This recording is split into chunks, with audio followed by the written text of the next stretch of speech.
Supreme court में वो ताकत है सुप्रीम कोर्ट में कि वो सरकार को भी नकेल लगा सकता है। कि इस देश में लोकतंत्र का बहुत पतन हुआ है पिछले 6 साल मोदी रेजिम के दौरान। डोकलाम में आपके गोदी मीडिया ने 73 दिनों के संघर्ष के बाद ऐलान कर दिया कि हम डोकलाम जीत गए।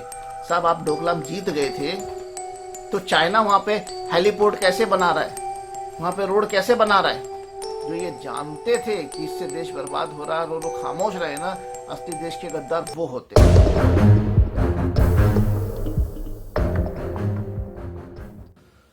नमस्कार, मैं सुरेश वाल्मीकि एक बार फिर आपके समक्ष। सबसे पहले फिर वही अपील करूंगा कि अगर आप मेरे इस चैनल पर नए हैं तो प्लीज़ मेरे इस चैनल को सब्सक्राइब करें। अगर मेरे विचार आपको सही लगते हैं तो उन्हें आगे बढ़ाएं, शेयर करें। और अब आते हैं अपने इस वीडियो के मुद्दे पर। मेरी ये सीरीज़ है अब तो करो सम्मान, और इस बार मैं तहे दिल से, सच्चे दिल से आप सबसे अपील करूंगा कि सब मिलकर तहे दिल से कीजिए प्रशांत भूषण जी का सम्मान। श्री प्रशांत भूषण जी ने आम जनता के मन में सरकार और सुप्रीम कोर्ट के लिए आजकल जो भावनाएं बनती चली जा रही है, जो विचार बनते चले जा रहे हैं, उनको जुबान देने का काम किया। इस प्रजातंत्र में हमारी न्याय प्रक्रिया को, हमारे सुप्रीम कोर्ट को हमेशा एक उम्मीद की नजरों से देखा जाता है। एक आम आदमी भी जब कहीं उसका बस नहीं चलता तो वो एक उम्मीद लगाए बैठा रहता है कि जब हम कोर्ट जाएंगे तो हमें न्याय जरूर मिलेगा। और अगर सुप्रीम कोर्ट चले जाता है कोई, तो उसे ये पक्का भरोसा होता है कि वहां निष्पक्ष तौर पर हमें न्याय मिलेगा, भले हम सरकार के खिलाफ ही क्यों ना खड़े हो जाए। इसका मतलब है कि सुप्रीम कोर्ट में वो ताकत है सुप्रीम कोर्ट में कि वो सरकार को भी नकेल लगा सकता है। उसी सुप्रीम कोर्ट के कार्य प्रणाली पर हमारे श्री प्रशांत भूषण जी ने कुछ बातें कही थी, जिसे सुप्रीम कोर्ट ने उसकी अवमानना मान लिया और उन्हें ₹1 का दंड दिया गया। भले प्रशांत भूषण जी ने वो ₹1 का दंड स्वीकार कर लिया हो, भर दिया हो, लेकिन वो अपनी बातों पर आज भी अड़िग हैं। वो आज भी कहते हैं, ये मैंने बहुत सोच समझ कर किया था जी, क्योंकि मेरी बिल्कुल ये एकदम क्लियर राय थी कि इस देश में लोकतंत्र का बहुत पतन हुआ है पिछले 6 साल मोदी रेजिम के दौरान।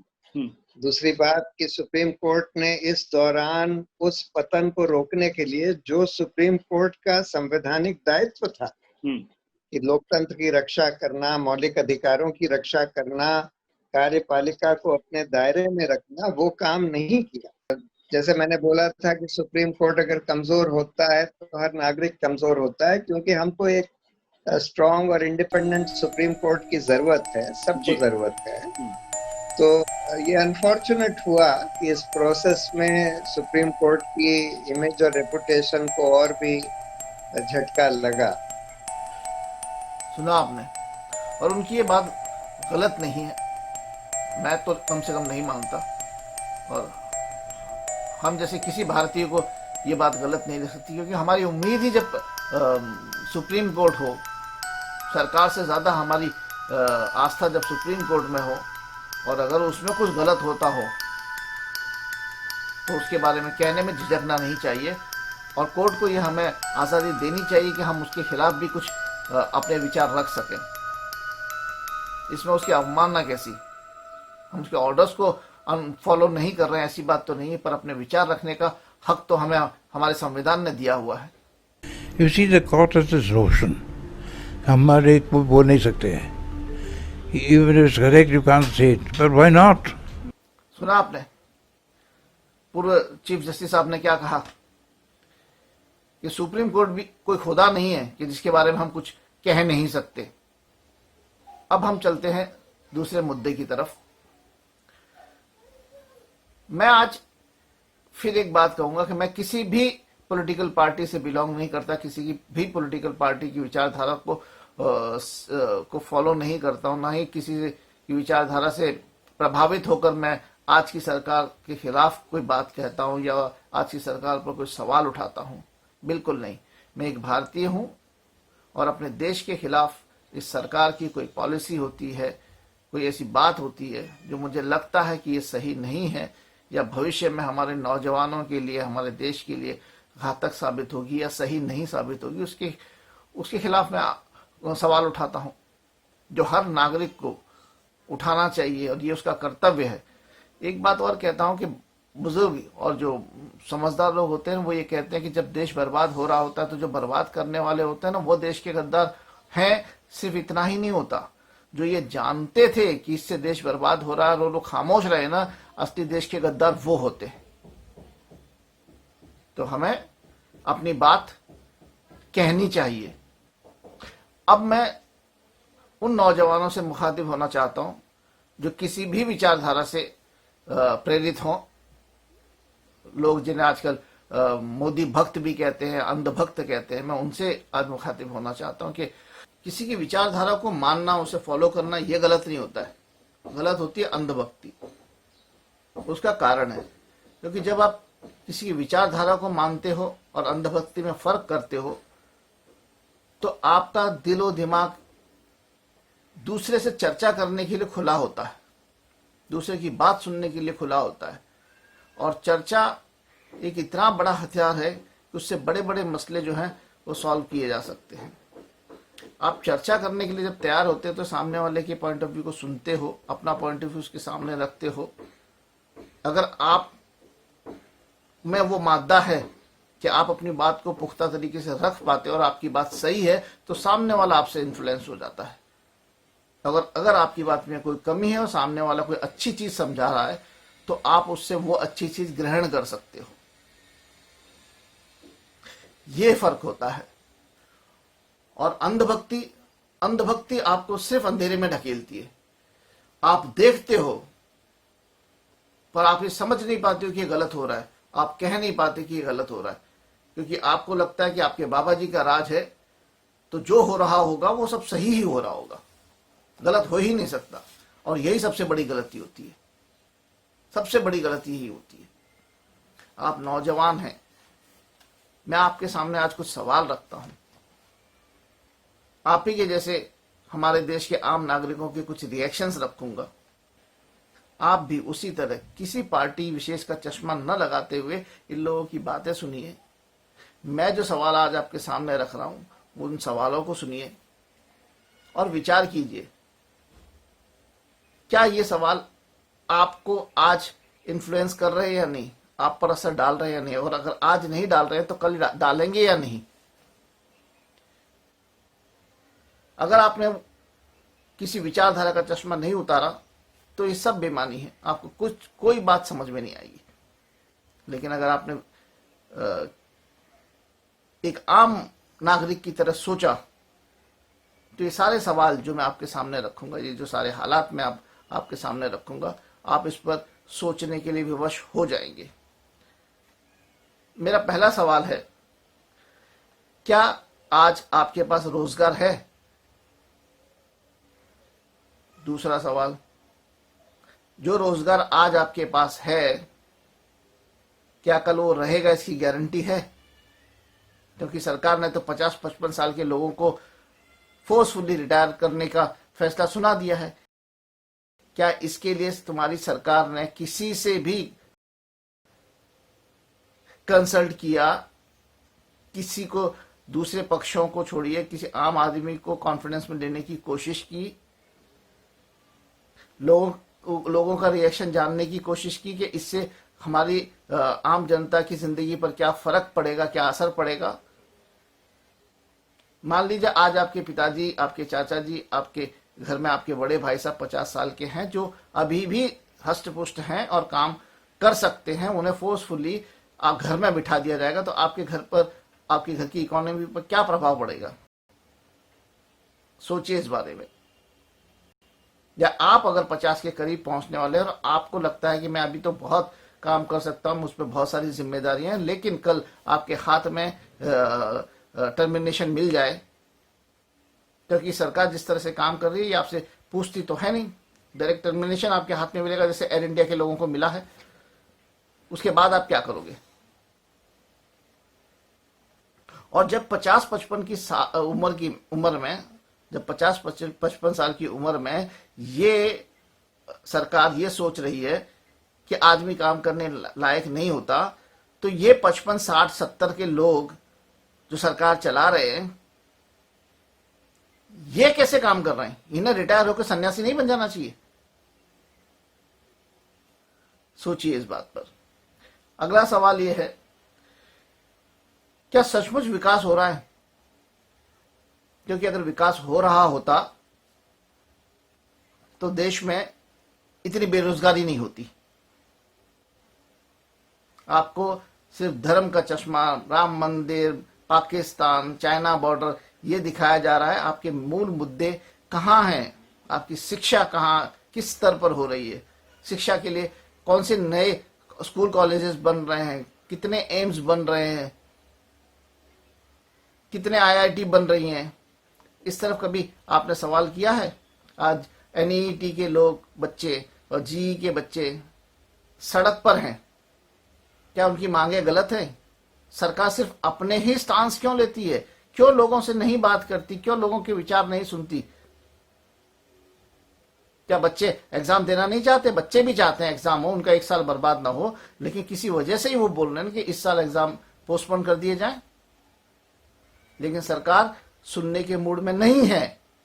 अंधभक्तों, ये आपकी भी हालत है।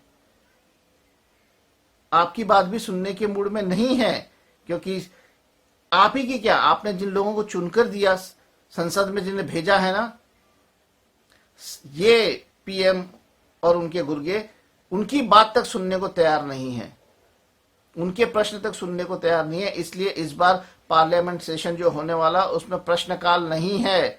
इसका मतलब है कि आपकी तरफ से सरकार से कोई सवाल नहीं किया जा सकता। सरकार भाग क्यों रही है? इसलिए कि कोरोना पर फेल है वो, चाइना बॉर्डर पे फेल है वो, नेपाल जैसे हमारी छोटी सी जो कंट्री हमारे बगल में है उससे संबंध बनाने में फेल है वो। मीडिया को काबिज कर रखा है, जो सही खबर है वो आप तक नहीं पहुंचाई जा रही। प्रजातंत्र का चौथा स्तंभ ध्वस्त करके रख दिया है। आपको चाइना बॉर्डर दिखाया जा रहा है, पाकिस्तान का टेंशन दिखाया जा रहा है, पर नेपाल ने क्या किया हमारे साथ में ये पता है आपको?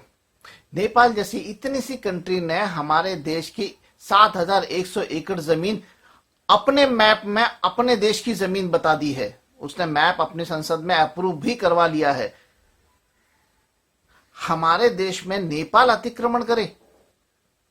हमारा 56 इंच का सीना इतना मजबूत है, हम नेपाल को तो संभाल नहीं पा रहे और चाइना से टकराने की बात करते हैं। प्रधानमंत्री जी अब उनके पास कुछ कहने को रह नहीं गया, इसलिए मन की बात में कुत्ता और बिल्ली और मोर और इसकी बात करते हैं। हम तो ये कहेंगे कि भी हमारे प्रधानमंत्री जी ने हमारे लिए राम मंदिर बना दिया। हमारी इतनी बड़ी राम मंदिर और पाकिस्तान और चीन इन पे ही रह जाएंगे।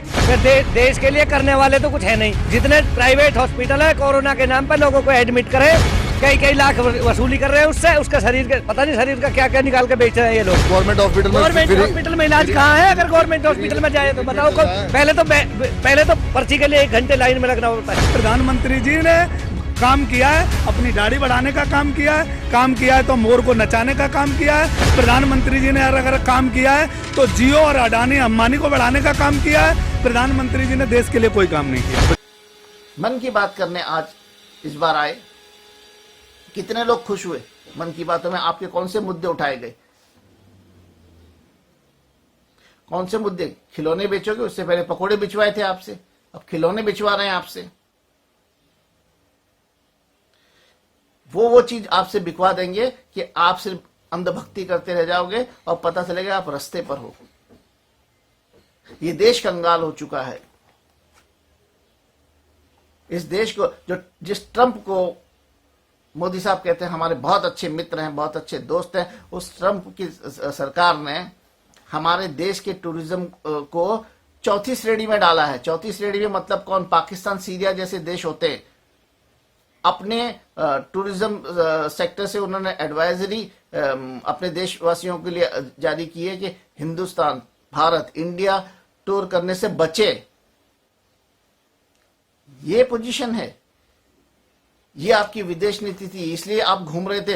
अब तो कहना पड़ेगा दर दर भटक रहे थे सारी दुनिया भर में। इतनी इज्जत कमा ली आपने। मलेशिया, हांगकांग आपके आज कोरोना के बाद आपकी फ्लाइट्स को लैंड नहीं करने दे रहे वहां पे। यह हालत है, जबकि मलेशिया तो पाकिस्तान को अलाउ कर रहा है अपने यहां पर जहाज उतारने के लिए। उनके प्लेन्स, एरोप्लेन्स वहां पे जाके उतर सकते हैं, पर हिंदुस्तान का नहीं उतर सकता वहां पर। यह है आपकी विदेश नीति, कामयाब विदेश नीति। सोचिए इस बारे में कि आपके आका आपको कितनी इज्जत दिला रहे हैं सारी दुनिया भर में।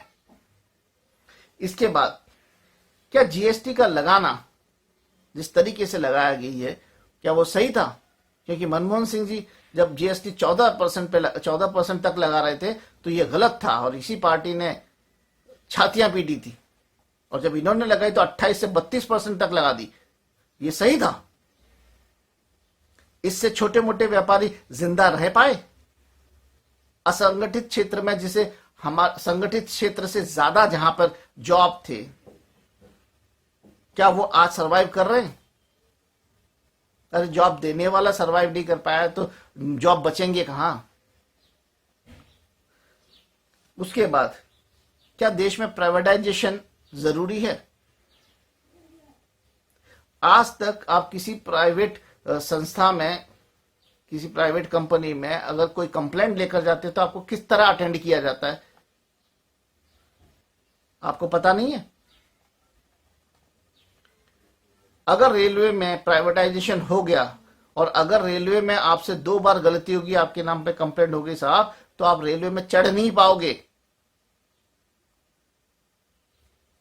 रेलवे में आप सफर नहीं कर पाओगे। यह होता है प्राइवेटाइजेशन। इसके दूरगामी ये अंजाम होंगे। और भले आपकी सर्विस, आपको कहा जा रहा है कि सर्विस अच्छी मिलेगी, सर्विस तो अच्छी मिलेगी, लेकिन क्या वहां पर मनमानी नहीं होगी? संपत्ति हमारे देश की चलाने वाले लोग दूसरे होंगे, वो मालिक बनकर हमें रोकेंगे, टोकेंगे, जिनके टैक्स के पैसों से वो प्रॉपर्टी बनी है। ये होगा प्राइवेटाइजेशन का असर। जॉब्स जाएंगे वो अलग। आप हमसे तो कहते हो उस चाइना की चीजें मत खरीदो, बैन कर दो उसे, और आपका हर काम वहीं से हो रहा है। सरदार वल्लभ भाई पटेल साहब की मूर्ति वहीं से बनी, कर्जा आपने उसी से लिया। आपके मुंबई में जब काउंसलेट के लिए उन्हें जगह चाहिए थी तो आपके सांसद देते हैं उन्हें जगह। क्या पॉलिसी है आपकी? डोकलाम में आपके गोदी मीडिया ने 73 दिनों के संघर्ष के बाद ऐलान कर दिया कि हम डोकलाम जीत गए। साहब, आप डोकलाम जीत गए थे तो चाइना वहां पे हेलीपोर्ट कैसे बना रहा है, वहां पे रोड कैसे बना रहा है? वहां पे चाइना कर क्या रहा है जब वो पीछे हट गया था? तो वैसा ही झूठ आपने लद्दाख में बोला है, और छाती ठोक कर आपने टीवी पर आपके बाबा जी ने आकर बोल दिया कोई घुसपैठ नहीं हुई। इतना झूठा प्राइम मिनिस्टर इससे पहले इस देश ने कभी नहीं देखा होगा। अंधभक्तों खराब आई है तो यहाँ दीवार अगर इतना विकास आप गुजरात के बाद है तो गरीबों को ढकने के लिए दीवार क्यों उठानी पड़ी? कौन सी दीवार उठानी पड़ी? जो गरीब, जो डोनाल्ड ट्रंप आए थे तब दीवार उठाई थी गरीबों पता नहीं, हमें तो दीवार वो देखी नहीं उठती हुई भैया। एटलीस्ट इस बात को समझो। इतना झूठा प्राइम मिनिस्टर आपको चाहिए, और अगर ऐसा प्राइम मिनिस्टर आपको चाहिए तो ये देश जिसने इतनी इज्जत कमाई, इतनी स्ट्रांग, जिसकी इमेज बन के उभरी कि ये 2020-22 तक विश्व गुरु बन जाएगा, ये गद्द में चला जाएगा। चुनाव आ रहे हैं, और चुनाव से पहले भी आवाज उठाइए, क्योंकि अगले चुनाव तक का अगर हम इंतजार करते रह गए तो सारा देश बिक चुका होगा, सारा देश पूंजीपतियों के हाथों में चला गया होगा और हम कुछ नहीं कर पाएंगे। तो जब हालात ऐसे बने, उससे पहले ऐसे लोगों को एहसास करा दो कि अब इनका होगा सम्मान पूरा। जय हिंद।